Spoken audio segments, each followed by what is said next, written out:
Assalamu alaikum. My name is Muhammad Usman. I am working in Center of Data Science, Government College, University, Faisalabad. And today vlog is about a topic known as data science life cycle. This is quite important topic for the students of computational sciences, data sciences, and anyone who will see this content on my YouTube channel. So moving to the topic, first of all, I will define the term data science life cycle. Data science life cycle is basically an approach which is systematic, iterative to deliver solutions by designing, developing, deploying, and then continuously improving that model. That is known as data science life cycle. Now, data science life cycle is a continuous, a systematic, and an iterative approach which you will continuously working on.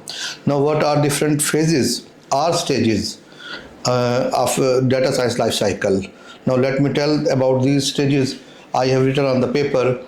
The first is the problem definition, and the most crucial is the problem definition.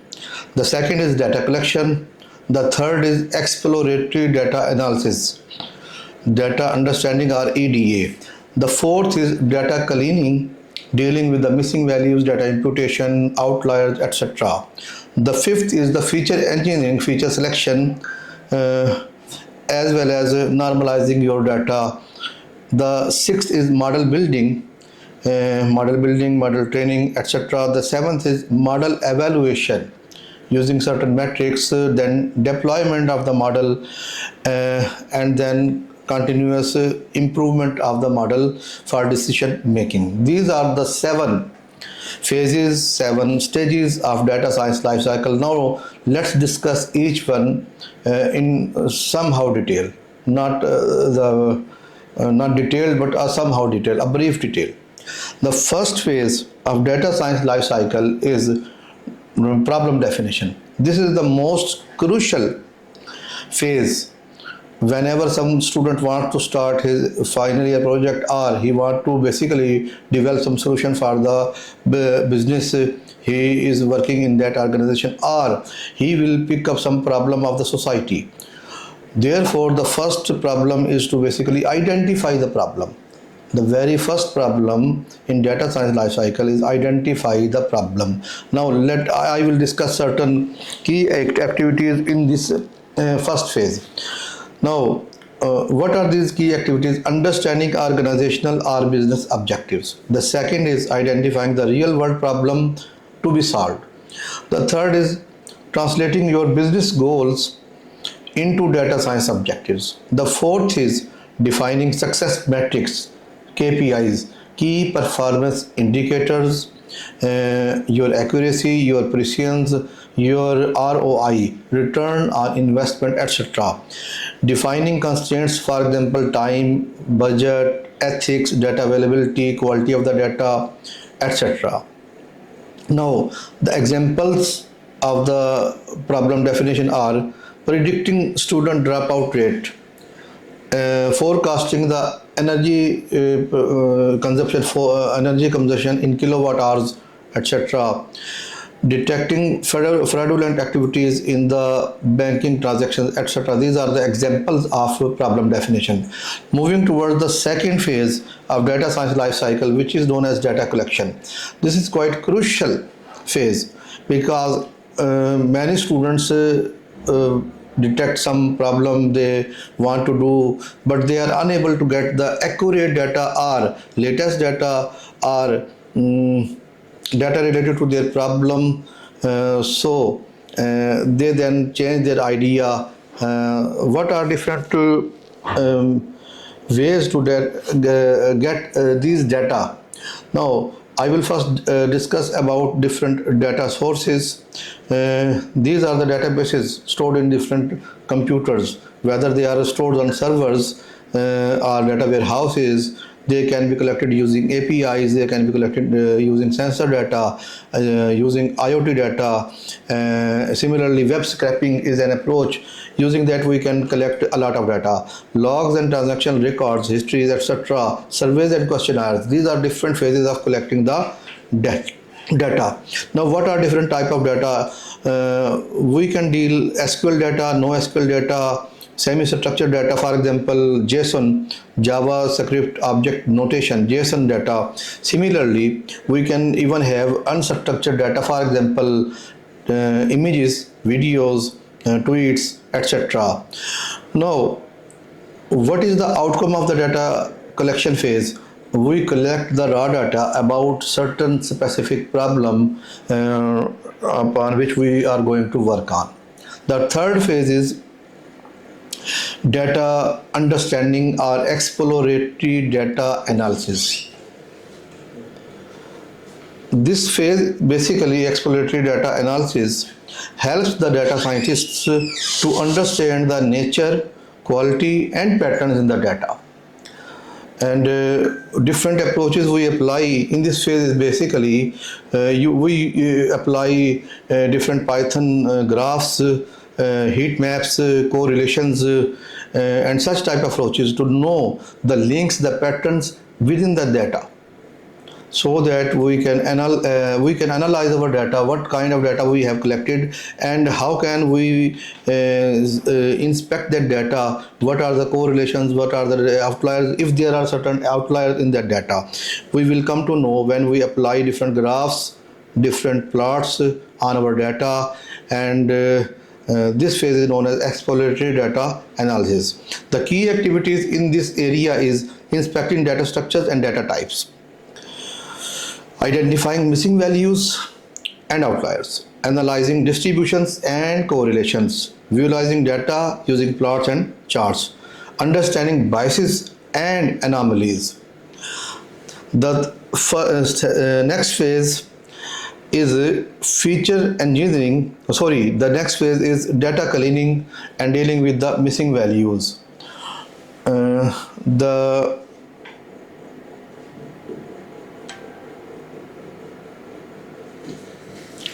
next phase is data cleaning and dealing with the missing values, dealing with the outliers.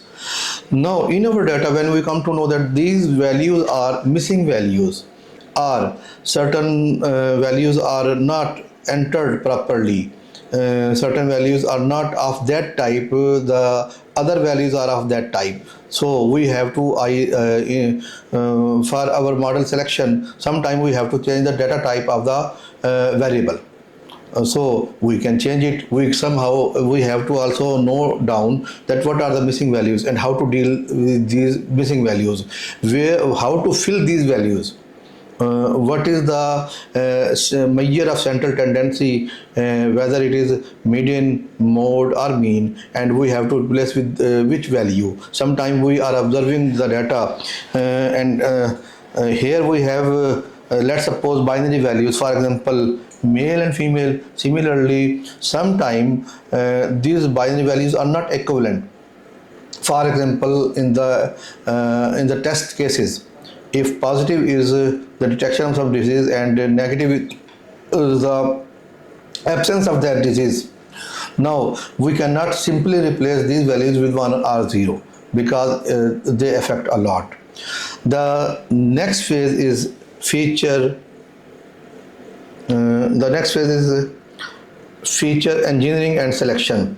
Now, when we have analyzes our data, when we have dealt with missing values, now we will move further to shortlist our features.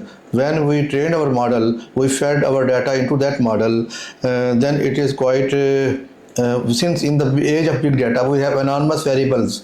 Therefore, we have to get rid of certain variables if they are correlated to each other.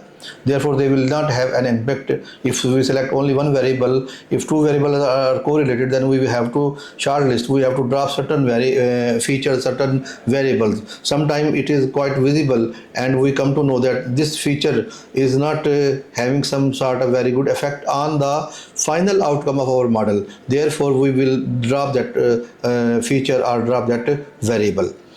This approach is known as feature engineering and feature selection. Now, what are the activities we do in feature engineering and feature selection? Creating new features from existing data, How can we create new features from the existing data? We apply a dimensionality reduction technique known as principal component analysis. Similarly, we have other approaches, for example, linear discriminant analysis and other approaches of dimensionality reduction techniques. The next phase is model building. Now, in this model building, what activities we do? We normally split our data into two phases. One is training data, the other is validation data, the third is the test data. We split our data into three phases: train, test, and validation. Similarly, students will be familiar with an approach known as k-fold mechanism, in which we basically change or swap the fold to which will be tested or which will be validated our model. In this way, our model will basically overcome the problem of overfitting. And the underfitting is also a problem which occurs when we have less amount of data to train our model. The next phase, when we develop our model, in this the models there are basically three approaches in machine learning. One is supervised learning, the other is unsupervised learning. In supervised learning, we basically see two kind of problems. One is classification, in which we have to predict the classes. We have to predict the distinct classes, while in regression type problem we have to basically predict the continuous value. Similarly, in unsupervised learning, we apply either association or association rule mining, similarly clustering, and in we also student will be familiar with the semi-supervised learning. Similarly, another approach is known as deep neural networks or deep learning. These models are applying on both kind of problems for classification as well as regression. The key activities in model building is the selection of the model, the appropriate algorithms, then splitting the data into training, validation, and test. Then training a model, improving the model by changing the values in hyperparameters, and applying cross validation to get rid of the overfitting. The last phase is model evaluation. We apply different metrics for classification. We have different metrics. For regression, we have different metrics. For example, for classification we apply confusion metrics, accuracy, precision, recall, F1 store, etc. ROC, AUC curves, and for our regression problems we apply mean square error, MAP, mean absolute percentage error, round mean square error, etc. Such kind of metrics we use to assess and evaluate our model. Then we deploy our model, and the model deploy is used either using some web approach, web application, using some cloud platform, etc. And then we have to basically monitor and maintain our model, further improve our model, and in the maintenance and monitoring the model, we basically have to consider certain non-functional requirements. For example, the privacy, the security of the model, the privacy of the data, the security of the data. So I end up this vlog that you understand the 7 phases of data science life cycle. I again repeat these stages. The first is problem definition, the second is data collection, the third is data understanding or exploratory data analysis, the fourth is data cleaning and missing values, the fifth is feature engineering and selection, the sixth is model building, the seventh is model evaluation, deployment, monitoring, maintenance. Thanks a lot. Assalamu alaikum.